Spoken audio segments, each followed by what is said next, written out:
Cabinet मंत्री doctor Sanjay Nishad पहुंचे बांदा मंडलीय संगोष्ठी में रहे मुख्य अतिथि। मत्स्य पालन पर योजनाओं की दी जानकारी।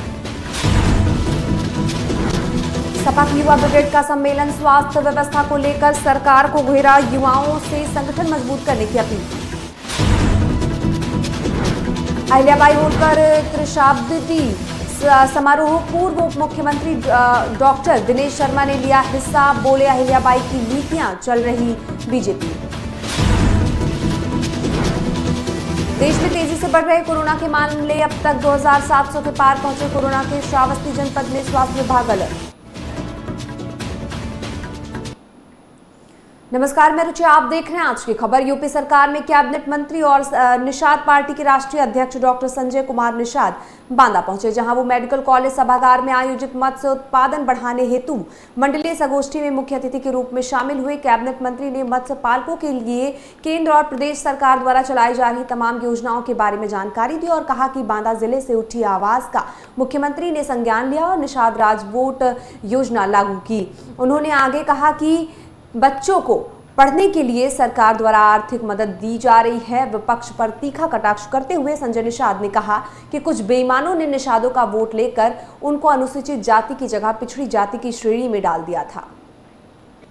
जो 30 साल सत्ता में रहा हो और 70 साल कांग्रेस रही हो, उसको तो यह नारा देने का हक नहीं बनता है। ये नौकरी लूटने वाले लोग हैं। ये आखिर सामाजिक न्याय समिति का रिपोर्ट कहती है कि पिछड़ों में मिल्कमैन ने सारी नौकरी कब्जा कर लिया और लेदरमैन, और एससी में जो अनुसूचित जाति की नौकरी थी उसमें लेदरमैन ने कब्जा कर लिया। तो क्या ये कब्जा कराने वाले लोग हैं, उस पर भी जवाब देंगे कि नहीं देंगे आप लोग? ये लोग, हम कह रहे हैं आज के दिन में सेना का गर्व है कि उन्होंने ऑपरेशन सिंदूर को कामयाब किया। और सेना का मनोबल नहीं बढ़ाना चाहिए और ये हर एक आदमी को, नागरिक राष्ट्रवादी होता है भारत का एक एक नागरिक, उसका तो एक संदेश जाना चाहिए। अब विपक्ष का ये सब पोस्टर कुछ है, जनता जब बाहर कर दिया है तब इन्हें सब ओबीसी पिछड़े दलित याद आते हैं। जैसे सत्ता में जाते हैं तो सैफई याद आते हैं, बाकी सब साफ हो जाते हैं।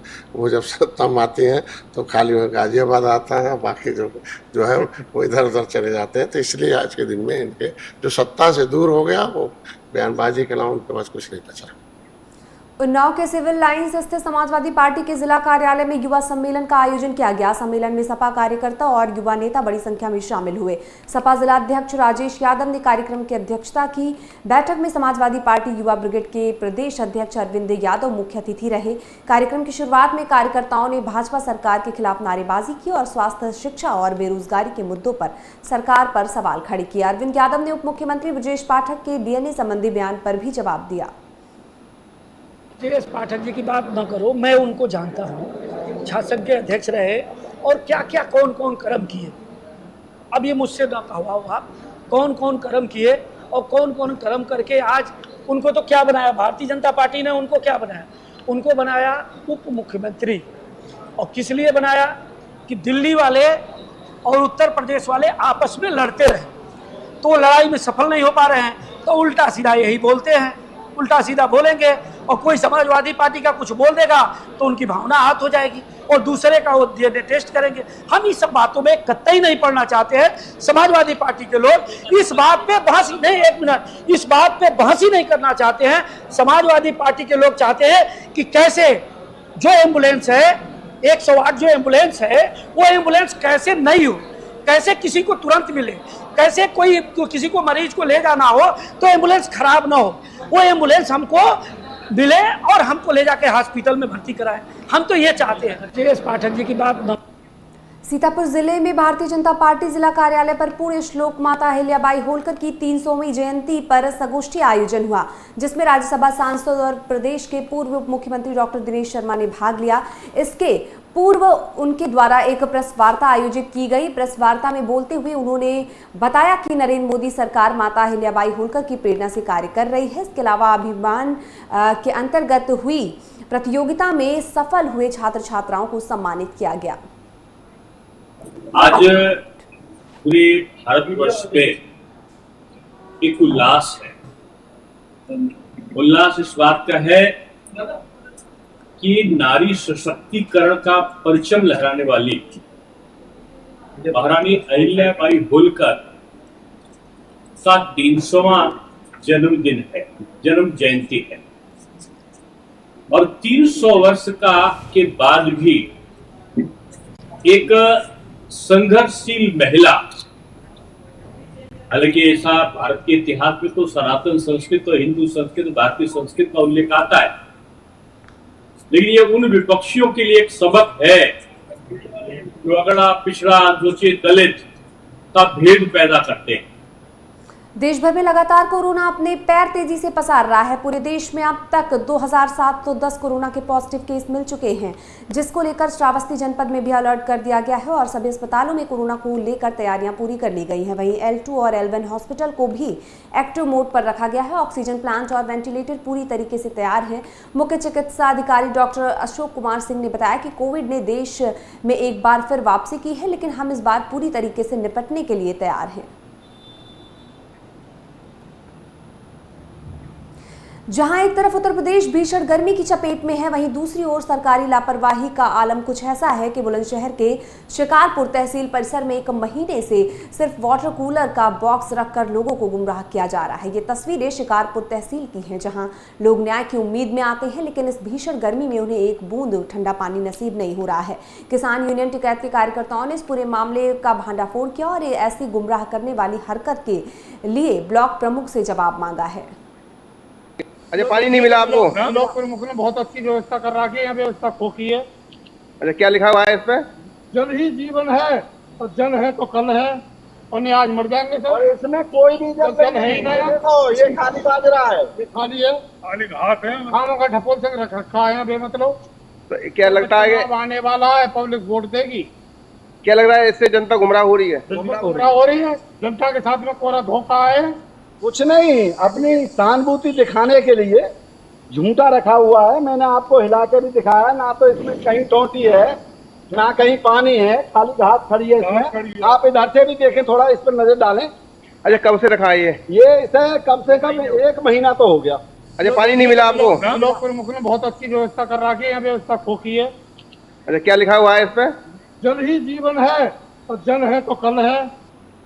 बुलंदशहर में आगामी ईद के त्योहार को लेकर देश भर में सुरक्षा व्यवस्था के कड़े इंतजाम किए गए हैं। पुलिस प्रशासन किसी भी प्रकार की अशांति या अव्यवस्था से निपटने के लिए पूरी तरह सतर्क है। एसएसपी दिनेश कुमार सिंह के निर्देश पर जिले के सभी थाना क्षेत्रों में पीस कमेटी की बैठकें आयोजित की गई, जिसमें हिंदू मुस्लिम समुदाय के संभ्रांत नागरिकों, धर्मगुरुओं और जनप्रतिनिधियों से संवाद कर शांति बनाए रखने की अपील की गई। थाना खुर्जा कोतवाली नगर में आयोजित इस बैठक में एसपी देहात डॉक्टर तेजवीर सिंह, सीओ विकास चौहान समेत तमाम प्रशासनिक व पुलिस अधिकारी मौजूद रहे। बुलंदशहर में थाना अहमदगढ़ इलाके में पति के लिए कैंसर की दवा लेने गई महिला के साथ ढोंगी बाबा ने दुष्कर्म करने का प्रयास किया। बता दें, अहमदगढ़ इलाके के एक गांव में ढोंगी बाबा कैंसर का इलाज करता था। इस ढोंगी बाबा ने महिला को ऊपर कमरे में बुलाकर दुष्कर्म की कोशिश की, जिसके बाद पीड़ित महिला ने मामले की शिकायत पुलिस से की। फिलहाल महिला की शिकायत पर पुलिस ने एफआईआर दर्ज कर ढोंगी बाबा को गिरफ्तार कर लिया है। आपको बता दें, इससे पहले भी ढोंगी बाबा अवैध तमंचा रखने के मामले में जेल जा चुका है। मुझसे कह रहा है मेरे मतलब एसएसपी वगैरह जो दरोगा है, जितने भी पुलिस थाने में सब मेरी जेब में रहते हैं और मेरा मतलब कोई कुछ नहीं कर सकता है। तू क्या करेगी, चिल्लाएगी तुझे ही फंसवा दूंगा मैं। पहले मुझसे बोला तू मेरे साथ कुछ भी कर ला, तुझे खुश रखूंगा मैं कैसे तेरे साथ, मेरी बाप की उम्र का तुझे शर्म भी नहीं आ रही। पहले अच्छे से इसने बिठाया।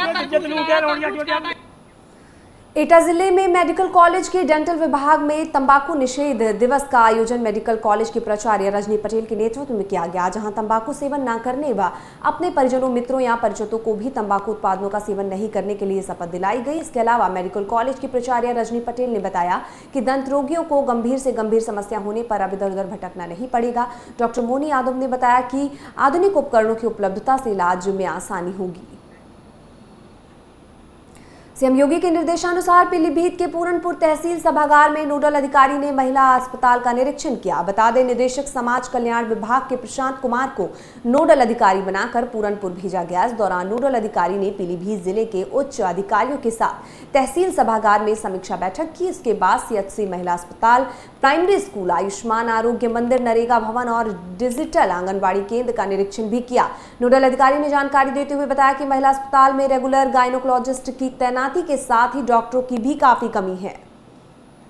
ये पूरे प्रदेश भर में 108 आकांक्षात्मक ब्लॉक चयनित किए गए हैं, उसमें आपकी ये पीलीभीत तहसील का पूरनपुर ब्लॉक भी एक है। तो यहाँ पे कुछ 50 ऐसे इंडिकेटर्स हैं, 50, जिस पे शासन के द्वारा मॉनिटरिंग हो रही है और उस पर कार्य चल रहे हैं। उसी के संबंध में बैठक ली गई थी और संबंधित अधिकारियों से उस संबंध में उनका फीडबैक भी लिया गया था। जहाँ जहाँ पे कमियाँ रह गई हैं उसमें उन कमियों को दुरुस्त करने के लिए क्या कार्य कर रहे हैं उसके संबंध में उनका फीडबैक लिया गया, और जहाँ पे शासन के इंटरवेंशन की आवश्यकता है उसको भी हम नोट करके ले जा रहे हैं। संबंधित विभाग के अधिकारियों को भी उनसे ये बात बताई है। उत्तर प्रदेश की खबरों में बस इतना ही। ऐसी और तमाम खबरों के लिए हमारे साथ बने रहिए और देखते रहिए आज की खबर।